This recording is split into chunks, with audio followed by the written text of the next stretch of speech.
तो कैसे हैं आप। स्वागत है आपका मेरे यूट्यूब चैनल में। आज की वीडियो में हम यहाँ पे देख रहे हैं तो जो हमारी एक सीरीज़ चल रही थी उत्तराखंड परीक्षावाणी सीरीज, जिसमें हम उत्तराखंड जो परीक्षावाणी थी इसका हम पहला चैप्टर यहाँ पे देख रहे थे, उत्तराखंड संक्षिप्त अवलोकन। तो आज की यहाँ पे जो वीडियो है तो ये 8वीं वीडियो है और इससे पहले हमने यहाँ पे 7 वीडियो कंप्लीट करी है। इन 7 वीडियो में हमने यहाँ पे 350 क्वेश्चन कवर कर लिए हैं। अगर आपने इन वीडियो को अभी तक नहीं देखा है तो आप प्लेलिस्ट में जाके देख सकते हैं। तो चलिए यहाँ पे शुरू करते हैं आज की वीडियो। पहला यहाँ पे जो क्वेश्चन है, भावर के उत्तर की पहाड़ियों को क्या कहा जाता है। तो भावर क्षेत्र के उत्तर की पहाड़ियों को क्या कहा जाता है, इनको कहा जाता है शिवालिक या बाह्य हिमालय। राज्य में शिवालिक श्रेणी की औसत चौड़ाई तथा ऊंचाई कितनी है। ठीक है, राज्य में शिवालिक श्रेणी की औसत चौड़ाई तथा ऊंचाई कितनी है। तो चौड़ाई जो है यहाँ पे 10 से 20 एवं जो ऊंचाई है तो 70 से 1200 मीटर की ऊंचाई है। हिमालय की सबसे नवीन श्रेणी कौन सी है। तो कौन सी जो श्रेणी है जो हिमालय की सबसे नई है तो वो है शिवालिक श्रेणी। शिवालिक पहाड़ियों को प्राचीन काल में क्या कहा जाता था, यानी कि जो शिवालिक पहाड़ियाँ थी इनका प्राचीन में क्या नाम था। तो मैनाक इनका प्राचीन नाम था। आगे यहाँ पे देखते हैं, शिवालिक शब्द शिव तथा अलंक शब्दों से मिलकर ये बना है। तो जिसका अर्थ क्या होता है, ठीक है, शिव और अलंक का अर्थ क्या होता है। तो इसका जो अर्थ है शिव की वो है। हिमालय की किस श्रेणी में जीवाश्म पाए जाते हैं। शिवालिक श्रेणी में जीवाश्म पाए जाते हैं, क्योंकि जो शिवालिक श्रेणी है ये नवीन श्रेणी है, इसीलिए इसमें जीवाश्म पाए जाते हैं। शिवालिक श्रेणी और मध्य हिमालय के मध्य के चौरस समतल एवं क्षैतिज घाटियों को क्या कहा जाता है। तो इनको कहा जाता है दून व द्वार, इनको कहा जाता है। ठीक है, पश्चिम में दून कहा जाता है और पूर्व में इसको द्वार कहा जाता है। राज्य के कुछ भागों में घाटियों के समतल भूमि को क्या कहते हैं। तो समतल भूमि को कहा जाता है सैण। राज्य के सबसे बड़े और प्रसिद्ध दून देहरादून की चौड़ाई कितनी है। तो 24 से 32 किलोमीटर देहरादून की चौड़ाई है। इसके अलावा उत्तराखंड के कुछ प्रसिद्ध दून हैं, जैसे कोठारी व चौखंब दून, तो ये पौड़ी गढ़वाल में है। पतली व कोटा दून, तो ये दोनों जो दून हैं ये नैनीताल जनपद में स्थित है। और सबसे प्रसिद्ध दून है देहरादून, जो कि देहरादून में है। ठीक है, इस घाटी में धान की बहुत अच्छी खेती यहाँ पे होती है।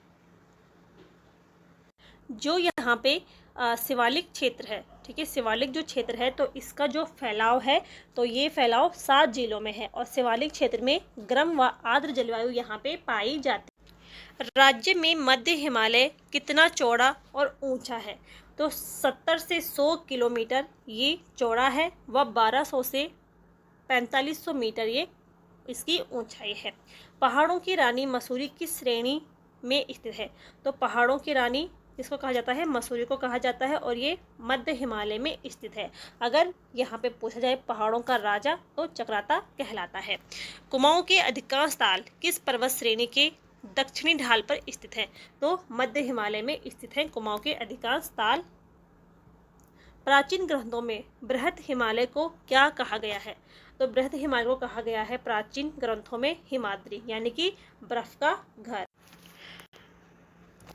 जो बृहद हिमालय है इसके कुछ अन्य नाम हैं। तो इसे आंतरिक हिमालय कहा जाता है, इसे महा हिमालय भी कहा जाता है, मुख्य हिमालय या उच्च हिमालय इसके नाम है। ठीक है, इनको इन नामों से जाना जाता है बृहद हिमालय को। जो बृहद हिमालय है ये लघु हिमालय के उत्तर व ट्रांस हिमालय के दक्षिण में स्थित है।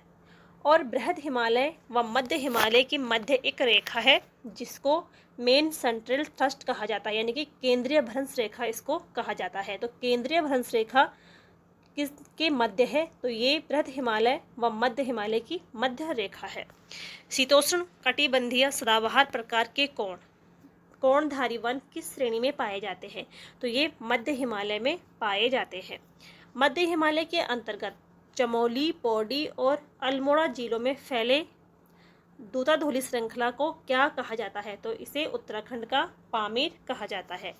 और उत्तराखंड का जो पामीर है दूताधौली श्रृंखला यहाँ से कितनी नदियों का उद्गम होता है? तो यहाँ से 5 नदियों का उद्गम होता है। कौन कौन सी नदियाँ हैं? तो पश्चिमी रामगंगा, आटाघाट, बूनो नदी और पश्चिमी नयार और पूर्वी नयार। तो इन 5 नदियों का उद्गम होता है दूधाधौली श्रेणी से। और दूधाधौली श्रेणी कहाँ है? तो ये मध्य हिमालय के अंतर्गत आता है, ठीक है। और ये इसका जो फैलाव है तो 3 जनपदों में है, चमोली, पौड़ी और अल्मोड़ा में। गैरसैंण स्थित है? तो गैरसैंण भी दूधाधौली श्रृंखला में स्थित है और गैरसैंण ये राज्य की ग्रीष्मकालीन राजधानी है। राज्य की अधिकांश ऊंची पर्वत चोटियां स्थित है? तो ये बृहद या उच्च हिमालय में स्थित है। वह शिखर कौन सा है जो शिव धाम के रूप में प्रतिष्ठित है और अलग अलग दिशाओं से अलग अलग रूपों में ये दिखता है? तो ये है त्रिशूल शिखर, जो कि चमोली में स्थित है। सर्वाधिक ऊंचाई वाली 4 चोटियां कौन कौन सी हैं? तो इसमें देखते हैं। सबसे पहली जो है वो है नंदा देवी पश्चिमी, ठीक है। इसकी जो ऊंचाई है तो 7,817 मीटर है और ये चमोली में स्थित है। कामेट, तो ये 7,756 मीटर है, ये भी चमोली में है। पूर्वी नंदा देवी, ठीक है, नंदा देवी पूर्वी, ये भी चमोली और पिथौरागढ़ में स्थित है। और माणा, ये भी चमोली में है। जो यहाँ पे नंदा देवी पश्चिमी है, तो सबसे पहले इस चोटी का जो इस चोटी को आरोह करने का जो प्रयास किया था, तो कब किया था? 1905 में, ठीक है। 1905 में इस चोटी को आरोह करने का प्रयास किया था। और किसने किया था? तो टीजी लॉन्ग डिस्टॉफ ने किया था। लेकिन 1936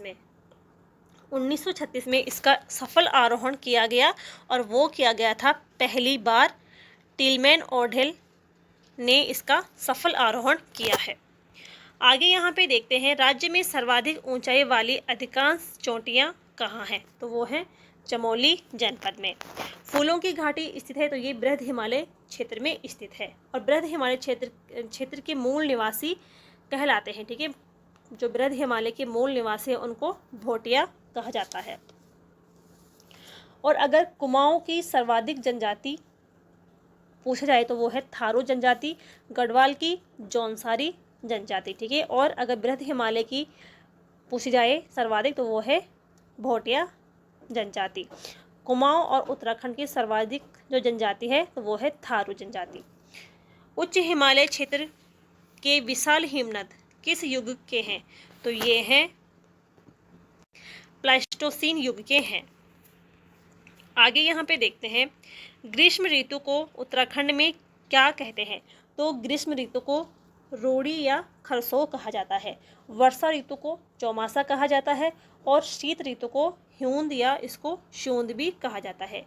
ग्रीष्म ऋतु में राज्य में किस प्रकार की दशाएं पाई जाती हैं? तो उष्णकटिबंधीय दशाएं पाई जाती हैं ग्रीष्म ऋतु में राज्य में। आगे यहाँ पे देखते हैं, तो वर्षा ऋतु में सर्वाधिक वर्षा किस हिमालय क्षेत्र में होती है? तो ये होती है शिवालिक क्षेत्र में, ठीक है। और शिवालिक हिमालय का वह कौन सा स्थान है जहाँ वर्षा ऋतु में सर्वाधिक वर्षा होती है? तो नरेंद्रनगर, ठीक है। नरेंद्रनगर कहाँ पे है? तो ये शिवालिक क्षेत्र में स्थित है और यहाँ पे सर्वाधिक वर्षा होती है। और नरेंद्रनगर को उत्तराखंड का चेरापूंजी भी कहते हैं। वर्षा ऋतु में सबसे कम वर्षा होती है तो वो होती है बृहद हिमालय में।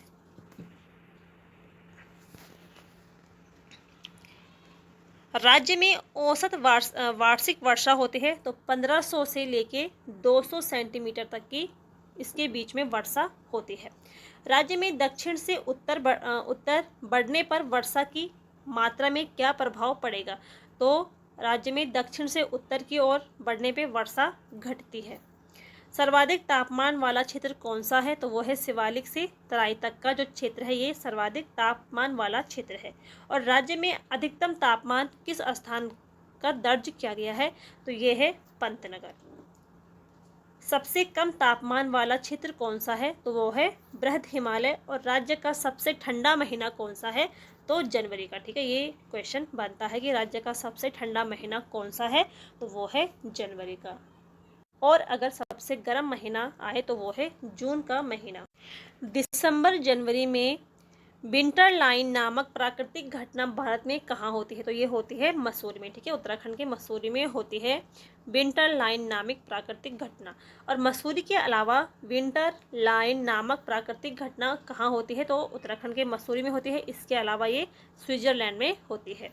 आगे यहाँ पे देखते हैं, चमोली और तिब्बत के बीच प्रमुख दर्रे या खाल कौन से हैं? ठीक है, तो दर्रों को खाल भी कहा जाता है। तो चमोली और तिब्बत को जोड़ने वाले कौन से दर्रे हैं? तो नीति दर्रा, किंगरी भिंगरी, माणा और बालचा, सलसल, भ्यूंडार, चोरहोती, लमलंग और घाटरलिया दर्रा। ये जो दर्रे हैं ये चमोली और तिब्बत के बीच में स्थित हैं।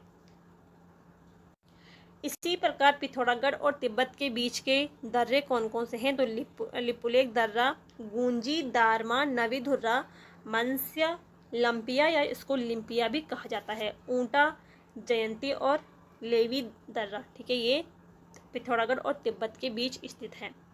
उत्तरकाशी और तिब्बत के बीच स्थित कौन से दर्रे हैं? तो थांगला दर्रा, मुलिंगला, नेलंग और साग चौकड़ा दर्रा। ठीक है, जो इसमें इम्पोर्टेंट है वो है थांगला दर्रा। राज्य का ये सबसे ऊंचाई वाला दर्रा है। चमोली और पिथौरागढ़ के बीच के दर्रे हैं तो लातू धुर्रा दर्रा, टोपी ढूंगा, मारचौक और बाराहोती। ये जो दर्रे हैं ये चमोली और पिथौरागढ़ को जोड़ते हैं। उत्तरकाशी और हिमालय प्रदेश के बीच स्थित कौन सा दर्रा है? तो वो है श्रीकंठ दर्रा। ठीक है, श्रीकंठ जो दर्रा है ये उत्तरकाशी और हिमाचल प्रदेश को जोड़ता है, यानी कि उत्तराखंड और हिमाचल प्रदेश को जोड़ने वाला दर्रा कौन सा है? तो वो है श्रीकंठ दर्रा। पिथौरागढ़ और चंपावत के बीच स्थित कौन सा दर्रा है? तो ये है लासपा दर्रा। पिथौरागढ़ और बागेश्वर के बीच स्थित दर्रा तो वह है ट्रेल पास दर्रा और इसकी खोज हुई थी 1830 में कमिश्नर ट्रेल के द्वारा। बागेश्वर और चमोली के बीच स्थित दर्रा कौन सा है? तो सुंदर ढूंगा दर्रा। ठीक है, सुंदर ढूंगा जो दर्रा है बागेश्वर और चमोली को जोड़ता है। इसी प्रकार से उत्तरकाशी और चमोली को कौन सा दर्रा जोड़ता है? तो कालिंदी दर्रा जोड़ता है उत्तरकाशी और चमोली को। दारमा और ब्यास घाटी के बीच स्थित दर्रा कौन सा है? तो ये है सिनला दर्रा। ठीक है, सिनला जो दर्रा है ये दारमा और ब्यास घाटी को जोड़ता है। इसी प्रकार अगर यहाँ पे क्वेश्चन बनता है कि दारमा और लस्सर घाटी को कौन सा दर्रा जोड़ता है? तो ये है गंगाचल दर्रा। ठीक है, ये दारमा और लस्सर घाटी को जोड़ता है।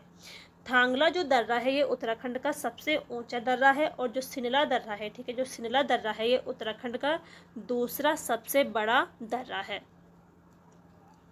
मानसरोवर यात्रा के लिए वर्तमान में किस दर्रे का प्रयोग किया जाता है?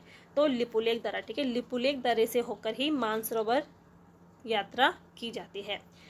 कुंवारी पास कहाँ स्थित है? तो कुंवारी पास जो दर्रा है ये ओली के निकट स्थित है और चमोली जनपद में। किन दर्रों के सम्मिलित रूप को तीन धुर्रा कहा जाता है? तो ऊंटा, जयंती, किंगरी भिंगरी। ठीक है, इन दर्रों को कहा जाता है तीन धुर्रा। तो ये थे यहाँ पे आज के 50 क्वेश्चन जो कि हमने यहाँ पे कंप्लीट कर लिए हैं। अगर आपको यहाँ पे वीडियो पसंद आती है तो वीडियो को लाइक करें, शेयर करें और चैनल को सब्सक्राइब ज़रूर करिए। मिलते हैं नेक्स्ट वीडियो में, तब तक के लिए थैंक यू।